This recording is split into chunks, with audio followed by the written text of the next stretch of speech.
Ang panlalamig sa isang matagal na relasyon ay madalas na parte ng mga pagsubok. Pagsubok na kailangang pagdaanan at malampasan ng dalawang taong nagmamahalan. Dahil kapag sila ay nagpadala sa tukso ay hindi lamang tiwala ang pwedeng masira, kung hindi pati na rin ang buhay ng isang tao. Dear Papa Dudut, akala ko noong una ay magiging masaya ka kapag pinili mo ang taong mahal mo. Pero hindi pala sa lahat ng oras ay pwedeng pangmatagalan na kaligayahan ang dala nito sa atin. Dahil madalas ay pwedeng panghabang buhay na lungkot naman ang hatid nito para sa ibang tao. Hello Papa Dudut at sa mga kastorya nating nakikinig ngayon. Ako nga pala si Joy, 26 years old at nakatira ngayon dito sa Batangas.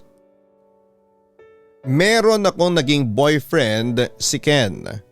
At hayaan niyong simulan ko sa kanya itong kwento ko. Nagkakilala kami noon sa isang fun run event sa Maynila. Siya ang unang lumapit sa akin at nakipagkilala. At dahil gwapo siya, matangkad at mukha namang mabait ay hindi ko siya sinupladahan. Natuwa pa ako nang malaman ko na taga Batangas lang din pala siya. Kaya sabay na kaming umuwi sakay ng kotse niya, Papa Dudut. Malapit lang pala tong bahay ninyo sa lugar namin. Wika ni Ken nang maihinto na ang kotse sa tapat ng bahay namin. Talaga? Saan ka ba nakatira? Tanong ko. Sa kabilang barangay lang. Akalain mo yun magkapit barangay lang pala tayo? Nakangiting sagot niya. Oo nga no, small world. Kasi akala ko sa kabilang part ka ng Batangas pero malapit lang pala dito sa amin. Ang wika ko naman. Bukang pinaglalapit tayo ng tadhana, ang sabi pa niya na kinatawa ko naman. May paghugot ka pa dyan ha? O sige na, bababa na rin ako. Sigurado ka bang ayaw mo munang magkape sa loob? Aloko sa kanya.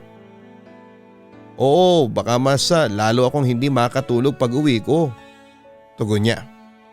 Anong ibig mong sabihin? Nagtatakang tanong ko. Kasi sigurado ko na mapupuyat na ako sa kakaisip sa'yo tapos dadagdagan pa ng kape. Baka 2 araw na akong hindi makatulog niyan. Pabirong sagot niya. Ewan ko sa'yo, ang dami mong banat. Singhal ko sa kanya. Joy, okay lang naman kung dalawin kita rito sa inyo, hindi ba? Ang ibig kong sabihin ay wala namang boyfriend na magagalit, hindi ba? Pag-uusisa pa niya. Ayos lang naman. Single naman ako kaya ayos lang kung pumorma ka sa akin. Diretsong sagot ko. Hindi ko may pagkakaila na gusto ko na rin talaga si Ken kaya pinaramdam ko sa kanya na single ako. Papadudot naging porsigido nga si Ken sa pagporma niya sa akin. Akala ko noong una ay trip-trip lang niya yung pagporma niya sa akin. Pero grabe ang mga effort na ginagawa niya. Una, hinatid sundo niya ako sa bahay papunta sa trabaho at araw-araw niyang ginagawa yon. Pangalawa, kapag dumadalaw siya sa bahay ay palagi siyang may dalang pagkain. Para sa buong pamilya ko, as in family meal talaga ang dala niya. Pangatlo ay hinaharana niya rin ako sa may tapat ng bahay namin kaya naman grabe talaga ang kilig ko ng gabi na yon, Papa Dudut. Marami pa siyang ginawang effort para sa akin. Kaya naman pagkalipas ng 3 buwan, sinagot ko na rin siya, Papa Dudut. In-expect ko pa, Papa Dudut, na mababawasan ang effort ni Ken nang maging boyfriend ko na siya. Pero hindi pala. Mas naging sweet at ma-effort pa talaga siya. Kaya nga nakuha na niya ang boto ng buong pamilya ko. Bakit ang dilim dito sa labas ng bahay? Hindi naman brown out sa mga kapitbahay. Ang aga namang natulog ni na mama. Nagtatakang bulong ko nang makauwi ako sa bahay. Hindi kasi ako naihatid noon ni Ken dahil nga may overtime daw siya sa trabaho niya. Naglakad na ako papasok sa bahay at nagulat ako nang magbukas ako ng ilaw sa may sala at sabay-sabay na sumigaw at bumati ang mga tao sa loob ng isang malakas na happy birthday Joy. Halos maiyak ako sa pagkagulat ko noon, lalo na nang makita ko ang pamilya ko, ibang kamag-anak at malapit na mga kaibigan sa loob ng bahay. Plinano pala ni Ken na i-surprise ako kasama ng mahahalagang tao sa buhay ko. Kaya naman pala buong araw niya akong hindi masyadong tinext at tinawagan. Busy siya sa pag-aasikaso ng surprise birthday party para sa akin. Grabe ka babe, sobrang hindi ko nahalata itong mga ginawa mo para sa akin. Natutuwang wika ko sa kanya. Magkasama kami noon sa may balkonahe ng bahay. Siyempre naman, sa galing kong umarte hindi mo talaga ako mahalata. So nagustuhan mo ba tong surprise birthday party ko para sa'yo? Tanong pa niya. Sobra pa sa sobra. Babe, pang-4 na beses mo na akong sinursurprise sa birthday ko. Baka naman mapagod ka na sa ginagawa mo sa akin. Nag-aalalang wika ko. Si Ken kasi ang tipo ng lalaki na maraming baon na pakulo. Kaya minsan natatakot ako na baka bigla na lamang siyang magsawa sa relasyon naming dalawa. At yan naman ang hindi mangyayari. Dahil mahal na mahal kita, tugon niya sa akin. Ilang matatamis sa salita pa ang sinabi niya bago siya nagpaalam na kukuha lamang ng inumin. Sakto namang lumapit sa akin noon ang pinsan kong si Shane na sobrang close ko na rin. Grabe Joy, ang swerte mo talaga dyan sa boyfriend mo. Palagi na lang may ganitong pakulo kapag birthday mo. Kaya wag mo nang pakawalan yan ha. Baka maagaw pa ng iba, sige ka. Natutuwang wika pa ni Shane. Tinuloy ko na ang pagsubok sa kaharap kong leche flan kesa sumagot sa sinabi ng pinsan ko. Uy Joy, ano gutom lang? Hindi talaga pinansin ang sinabi ko? Natatawang wika pa niya na bahagya pa akong tinulak. Ano bang sasabihin ko taon-taon mo na lang sinasabi sa akin yan. Wika ko naman. Kasi nga nakakainggit ka kasi may boyfriend ka na kagaya ni Ken. O basta ha, kapag niyaya ka magpakasal ni Ken, huwag ka nang mag-iinarte ha. Paalala pa ni Shane. Hay, bahala na. Tugon ko naman sa kanya. Anong bahala na? Biglang nagtatakang wika naman ni Shane. Bahala na. Hindi niya pa naman tinatanong yun Tugon ko. Huwag mong sabihin nagdadalawang isip ka pa sa isasagot mo sa kanya.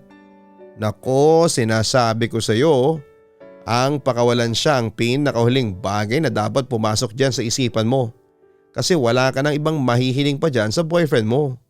Nasa kanya na yata halos ang lahat. Wika pa ni Shane. Ayun na nga na kay Ken na halos ang lahat. Kaya parang ang boring na. Parang wala nang thrill ang relasyon namin dahil lang perfect na niya. Napapailing naman na sabi ko. Papadudot wala na rin talaga akong masasabing kahit na anong negatibo kay Ken. Kasi napakabait niyang boyfriend, malambing, mabait, mapagmahal talaga siya. Kaya nga hindi nakapagtataka na makuha niya ang loob ng buong angkang ko. At sa lahat ng naging boyfriend ko ay masasabi ko na si Ken na talaga ang pinaka minahal ko. Pero sabi nga nila kapag masyadong tahimik at perpekto ang isang relasyon ay doon nagsisimula ang totoong problema.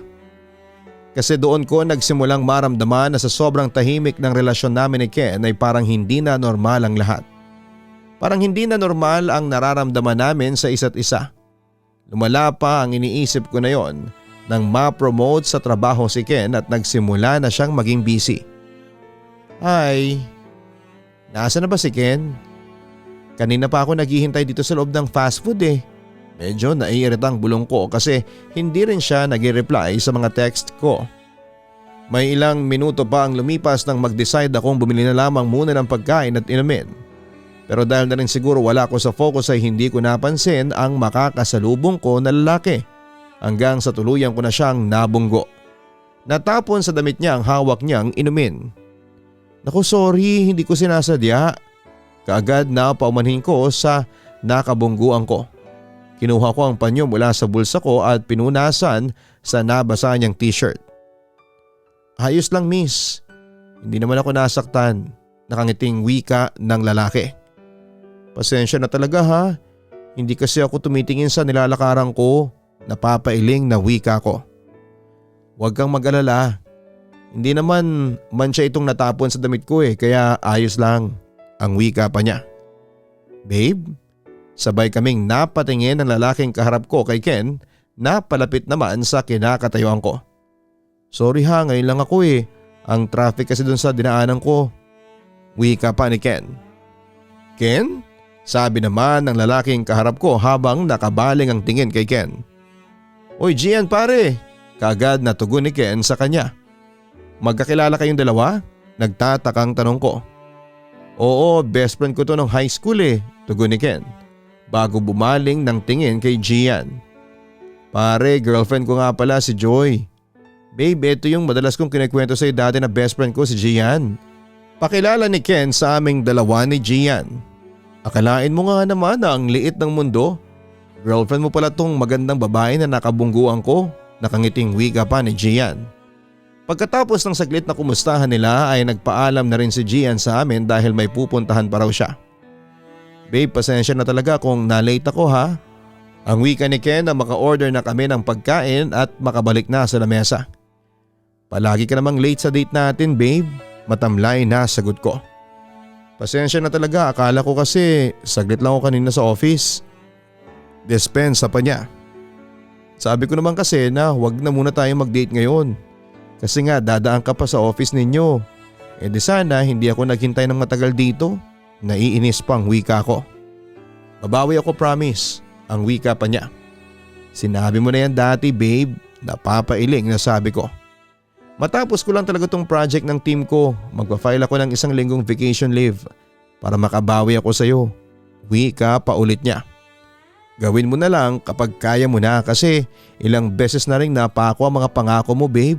Napapailing pa na sabi ko. Hindi naman ako yung tipo ng demanding na girlfriend Papa Dudut. Kaya lang kagaya nga ng sinabi ko kanina, mula nang ma-promote si Ken sa trabaho niya ay unti-unti na niyang napabayaan ang relasyon namin. Kahit palagi niyang sinasabi sa akin na para raw sa future naming dalawang ginagawa niyang pagsusumikap sa trabaho, ay hindi ko pa rin maiwasan ang magtampo at magkaroon ng sama ng loob sa kanya. Ang dating kasi ng ginagawa niya at para bang mas mahalaga pa sa kanya ang career niya kaysa sa akin. Kaya habang tumatagal ay mas nararamdaman ko ang panlalamig ko sa kanya na hindi niya kaagad napansin. Lalo na at walang ibang mahalaga para kay Ken kung hindi ang trabaho niya Papa Dudut. Hello babe, nasan ka na? Tanong ko nang sagutin ko ang tawag ni Ken. Nasa mula ko ng mga oras na yon at naghihintay sa kanya. Babe ano kasi? Wika niya na tila hindi alam kung paano sasagutin ang tanong ko. Nagkaroon na kaagad ako ng ideya na sa tono pa lamang ng pananalita niya. Huhulaan ko. Malilate ka na naman? Tanong ko. Ang totoo babe, baka kasi hindi na ako makasunod. May dumating kasi na malaking client ngayon sa opisina. Hindi ko maiwan ang staff ko kasi ang gusto ng manager namin, ako ang humawak at kumausap sa client na ito. Okay, tanging nasabi ko na lang. Okay lang sa'yo? Gulat na tanong ni Ken. Wala naman akong ibang choice babe. Sige na. Ibababa ko na itong tawag. Asikasuhin mo na lang yung trabaho mo dyan. Malamig na tugon ko. O sige babe, pasensya na talaga ha. Babawi talaga ako sa'yo next date natin. Bye, I love you. Paalam niya bago binaba ang tawag. Napapailing na lamang akong pinagmasdan ng cellphone ko. Hindi ko alam kung bakit parang hindi napapansin ni Ken na may problema na sa relasyon naming dalawa. Yung mga simpleng hindi niya pagsipot sa date namin o kaya ay pagiging late niya. Yung pagkawala niya ng oras sa akin at sa relasyon naming dalawa. Siguro nga para kay Ken ay hindi issue yon. Pero para sa akin ay doon nagsimula na parang magkalabuan na kaming dalawa. Hi Joy, wika ng isang boses. Oy Gian, ikaw pala. Bati ko nang mataasan ko ng tingin si Gian. Umupo na rin siya sa katapat kong upuan. Kumusta? Tanong niya. Ayos naman, ikaw? Balik tanong ko. Ayos lang din. Sinong hinihintay mo, si Ken ba? Muling tanong niya. Kanina siya ang hinihintay ko pero ngayon ay hindi na. Tugon ko. Anong ibig mong sabihin? Tanong pa ni Gian. Dapat kasi manonood kami ng sine ngayon kaya naghintay ako sa kanya dito sa mall pero kakatawag lang niya kanina para sabihin na hindi na niya ako mapupuntahan dito so technically wala na akong hihintayin sa ngayon. Tugon ko. Pareho pala tayo. Napapailing at natatawang sagot pa ni Gian. Inindihan ka rin ng girlfriend mo? Ako naman ang nagtanong. Inindihan ako ng asawa ko. Tugon niya. May asawa ka na pala? Pag-uusisa ko. Oo, 2 years na kaming kasal. Actually dapat manonood kami ng sine ngayon at magdi-dinner para i-celebrate ang 2nd anniversary namin. Pero eto, mag-isa na lang ako magse-celebrate kasi hindi pa raw niya maiwan ang trabaho niya. Napapailing na sagot niya. Mukhang pareho nga tayo ng pinagdadaanan ngayon ah. Parehong inindihan ang mga partners natin. Natatawang wika ko naman. Workaholic kasi talaga yung misis ko eh. Kaya madalas na walang oras para sa akin o sa mga date namin. Ang wika pa ni Gian. Pareha sila ni Ken. Wala nang ma-promote siya, ayun, na-addict na sa kakatrabaho at overtime. Kung hindi late sa mga date namin, hindi naman niya ako sinisipot. Nakakainis na nga eh. Kwento ko naman. Nakakainis talaga yan kasi ilang beses na rin niyang ginawa sa akin ng asawa ko. Pero alam mo, may naisip ako. Kesa masayang ang oras natin eh, bakit di na lang tayong dalawa ang manood ng sine? Anyaya pa niya. Hindi ba nakakaabala naman sa'yo? Tanong ko. Hindi no, kasi plano ko na rin talagang manood ng sine. Huwag kang mag-alala, libre ko na para naman mabawasan ang pagka-bad trip mo sa araw na ito. Ano, game? Tanong niya. Saglit ko yung pinag-isipan pero sa huli sumama na rin ako sa kanya. Kesa nga naman masayang pa ang oras na pinaghintay ko kay Ken. Nanood muna kami ng sine pagkatapos ay kumain sa restaurant kasabay ang masayang kwentuhan tungkol sa mga buhay namin. Aaminin ko na nag-enjoy din talaga ako kasi masayang kasama si Gian. Sobrang dami niyang baon na nakakatawang kwento. Meron ding madrama kagaya na lamang ng tungkol sa kanila ng asawa niyang si Megan at 2 anak nila. Masaya daw ang unang taon ng pagsasama nila pero nang mga sumunod na taon, pakiramdam niya ay parang hindi na raw sila mag-asawa. Parang magkatrabaho na lang daw sila na nagbibigay sustento para sa kanilang mga anak. Naramdaman niya na parang may mali na raw sa relasyon nila, bagay na naramdaman ko rin sa relasyon namin ni Ken. Yung pakiramdam na para bang hindi na ako masaya sa kanya. Pero kailangan ko magstay dahil sa haba ng panahon na pinagsamahan namin. Binalikan niya rin kung paano ba sila nagkakilala ni Ken at paano nagsimula ang friendship nilang dalawa. Hanggang sa pati na ang nakakahiya at nakakatawang parte ng nakaraan nila ay naikwento na rin niya sa akin. Kaya naman naubos talaga ang energy ko noon sa kakatawa at tuluyan ko nang nakalimutan ang nasirang araw ko nang dahil sa kanya. Papadudod si Gian na rin ang naghatid sa akin pauwi sa bahay. Nagkapalitan na rin kami ng cellphone number noon at inad niya na rin ako sa Facebook. Nang makauwi nga ako sa bahay ay saka ko lang naalala na replyan ang mga text ni Ken. Nagdahilan na lamang ako sa kanya na nakatulog kaagad ako nang makauwi ako sa bahay. Kahit ang katotohanan ay napagod ako sa masayang araw na magkasama kami ng best friend niya. Naging madalas na rin ang pag-uusap at chat namin ni Gian at nasundan din ang pagkikita at paglabas naming dalawa. Lalo na kapag nag-aaway sila ng asawa niya o di naman kaya ay hindi ako sinisipot ni Ken sa date namin. At dahil sa presensya ni Gian ay nagsimula ko nang hindi hanap-hanapin ang pagkukulang ni Ken sa akin bilang boyfriend ko. Parang okay na sa akin kahit na hindi kami madalas na magkita o magkasama. Okay lang kahit na hindi niya ako sinisipot sa mga date namin. Okay lang kasi mas nag-e-enjoy ako na kasama si Gian. Ayun nga lang, sa paglalim ng pagkakaibigan namin ni Gian ay kasunod noon ay ang paglalim din ng nararamdaman ko para sa kanya, Papa Dudut.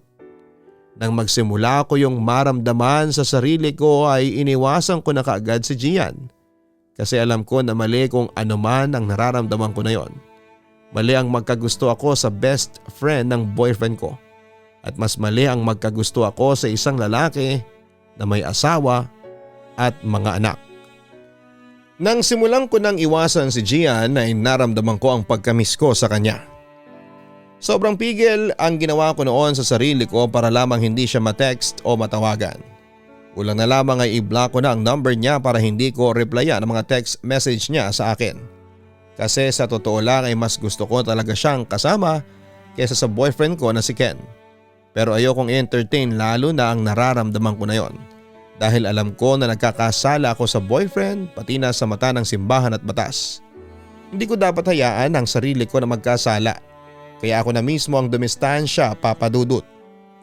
Pero nang maramdaman yun ni Gian ay mas naging madalas na ang pagte-text at chat niya sa akin.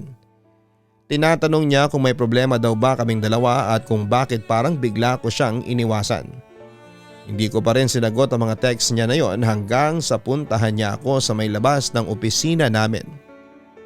Ano bang ginagawa mo dito, Gian? Tanong ko sa kanya. Gusto lang kitang makausap, tugon niya. Bakit pa? Wala naman tayong dapat na pag-usapan, giit ko. Kung wala, bakit mo ako iniiwasan? Tanong niya. Hindi kita iniiwasan, pagsisinungaling ko. Talaga? Kaya bigla mo na lang hindi sinagot ang mga text at tawag ko sa iyo? Kahit bigla ka na lang hindi nagparamdam sa akin? Joy, sabihin mo nga sa akin, may nagawa ba akong mali sa iyo? May nasabi ba ako na kinagalit mo? O hindi mo nagustuhan? Tanong niya. Wala naman, tipid na sagot ko. Bakit nga iniiwasan mo ako? Bakit bigla na lang tayong nagkakaganito? Naguguluhang tanong pa niya. Akala mo lang yun, Gian, pero hindi kita iniiwasan. Alam mo ang mabuti pa, umuwi ka na. Kasi baka hinahanap ka na ng asawa mo. Pagtataboy ko sa kanya bago ako nagsimulang maglakad palayo, Papa Dudut. Joy, mahal kita. Ang sabi ni Gian na nagpahinto sa paglalakad ko.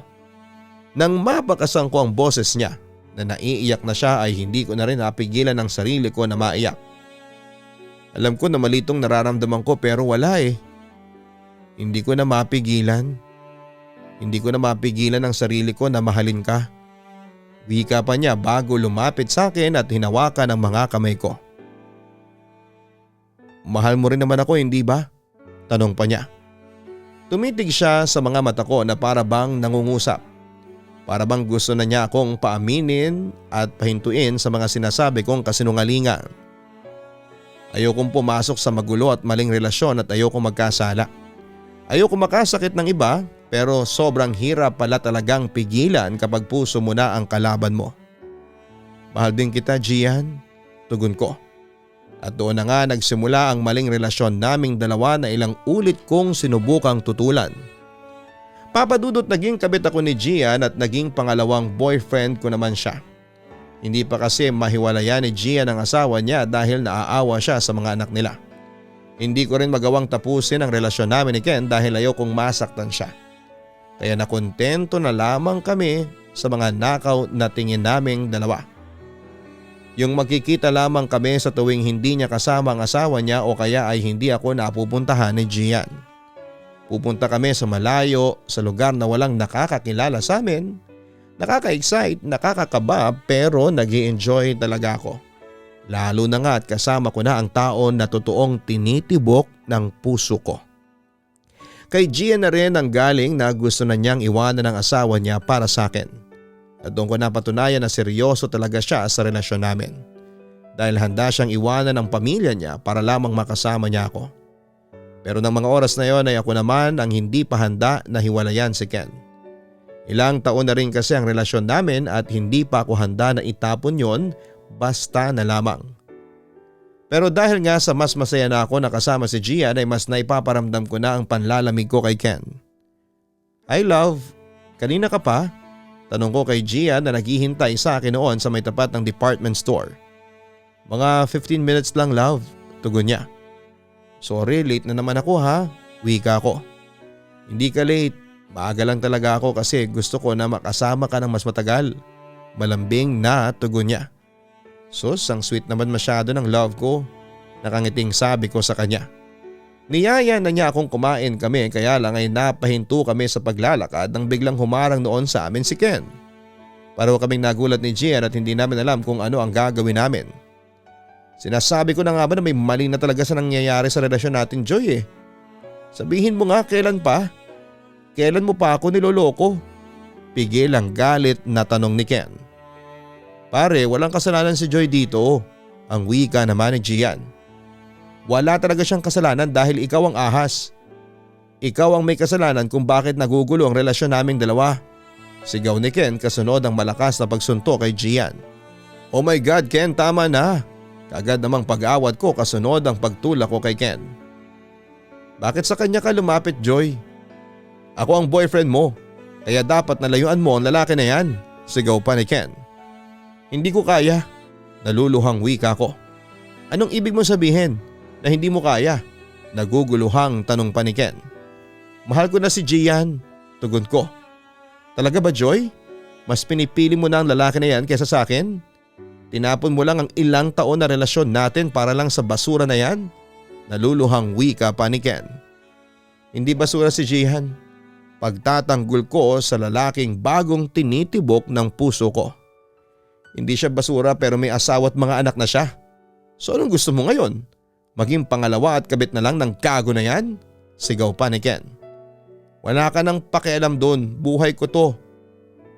Kagaya ng sinabi ko, siya na ang mahal ko. And I'm sorry Ken pero tapos na tayong dalawa. Wika ko kasunod ang pag-alis namin ni Gian sa harapan niya. Papadudot noon lang ako nagkaroon ng lakas ng loob na tapusin ang lahat sa amin ni Ken. Siguro kasi naipit na rin ako sa sitwasyon na kailangan ko nang mamili sa kanilang dalawa. Pero hindi pa rin sumuko si Ken sa pagsuyo sa akin. Dahil kinagabihan din ng araw na yon ay pumunta siya sa bahay para kausapin ako. Ayoko sana siyang labasin at kausapin pero nanggulo na siya. Kaya napilitan akong harapin siya. Halos umiyak na siyang nagmakaawa noon habang kausap ako. Nagmamakaawa siya na siyang piliin ko kesa kay Gian. Joy please, ayusin na natin to. Hindi ko kayang mawala ka sa buhay ko. Umiiyak na wika pa ni Ken. Wala na nga tayong dapat na ayusin Ken. Dahil hindi na kita mahal. Pagmamatigas ko. Hindi ako naniniwala. Alam ko na nandyan pa rin ako sa puso mo. Alam ko na kahit konti ay mahal mo pa rin ako. Pangungulit pa ni Ken. Sobrang wasted na ng itsura niya dahil na rin sa mukha niya na basa ng pawis at mga luha. Nakakaawa siyang tingnan talaga kaya naman naluha na rin ako habang kausap siya. I'm sorry Ken, pero ayoko na talaga. Hindi ko na kayang ibalik pa ang pagmamahal na naramdaman ko sa iyo dati. Naluluhang sabi ko. So gano'n na lang yon? Itatapon mo na lang ang lahat? Joy, ilang taon na yung relasyon natin. Hindi mo man lang ba pinanghihinayanganan na baliwalain ang lahat ng yun? Naiiyak pa na wika niya. Mas manghihinayang ako kapag nagpatuloy tayo sa relasyon na wala namang pagmamahal na nangingibabaw. Kaya please pakawalan mo na ako. Palayain mo na ako Ken. Wika ko. Mamamatay ako kapag nawala ka sa buhay ko Joy. Hindi ko kaya. Hindi ko talaga kaya na mawala ka sa akin. Parang awa mo na, isang chance lang. Kahit na isang chance lang para sa ating dalawa. Pagbigyan mo naman ako. Kasi hindi ko kaya na mawala ka sa akin. Hindi ko kaya na mawala ka sa buhay ko. Umiiyak na pakiusap pa ni Ken. Sa kabila ng mga pakiusap at pagmamakaawa niya sa akin ay hindi ko pa rin siya pinagbigyan. Ayoko na kasi talaga papadudot. Ayoko nang bumalik kami sa dating relasyon tapos ay hindi ko na siya mahal. Kaya tuluyan ko nang tinapos ang lahat sa aming dalawa. Papadudot isang linggo ang nakalipas ay nabalitaan ko na lamang na kinitil ni Ken ang sarili niyang buhay. Nakita raw siya ng kapatid niya sa loob ng kwarto na uminom ng napakaraming sleeping pills. At hindi na nga nailigtas pa ang buhay niya nang makarating sila sa ospital. Sobrang laki ng pagsisisi ko dahil alam ko na dahil sa akin kung bakit yon nagawa ni Ken sa sarili niya. Kaya isang desisyon ang ginawa ko noon. Yon ay ang tuluyan ng tapusin ng relasyon namin ni Gian. Hindi ko kayang magpatuloy pa kami pagkatapos na may mamatay ng dahil sa aming dalawa. Siyempre hindi kaagad pumayag si Gian pero wala din siyang nagawa. Papa Dudut, alam ko na maraming ngayong kastorya ang nagagalit sa kwento na binahagi ko sa araw na ito. Pero gusto kong malaman ninyo na labis ko nang pinagsisisihan ang nagawa kong kasalanan sa ex-boyfriend kong si Ken. At ang dahilan talaga ng pagsulat ko ay para kahit papaano ay mabawasan ang bigat na nandito sa dibdib ko dahil sa pagkawala ng taong sobra akong minahal. Hanggang dito na lamang din ang sulat ko. Lubos na gumagalang, Joy. Walang perpektong tao sa mundong ito at lahat tayo ay pwedeng makagawa ng kasalanan. Kagaya ng nangyari sa ating letter sender na si Joy na minsang nagkamali ng taong pinili dahil na rin sa bugso ng kanyang damdamin. Ang isang pangmatagalang relasyon kasi madalas na sinusubok talaga ng mga problema.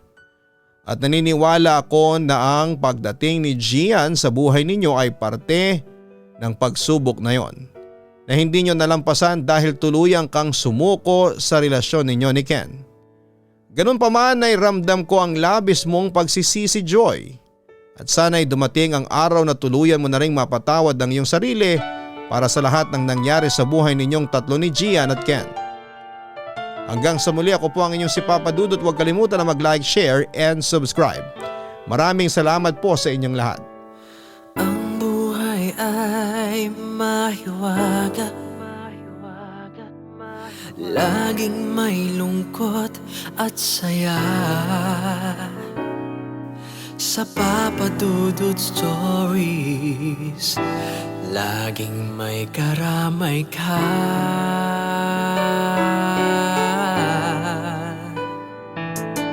Mga problemang kay bigat, dito ay pakikinggan ka. Sa Papa Dudut Stories, kami ay iyong kasama. Dito sa Papa Dudut Stories, ikaw ay hindi nag-iisa.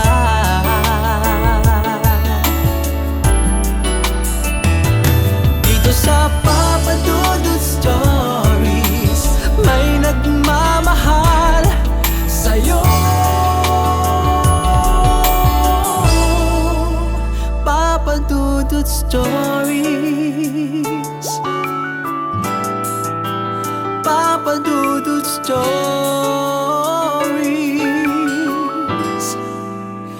Papa Dudut Stories.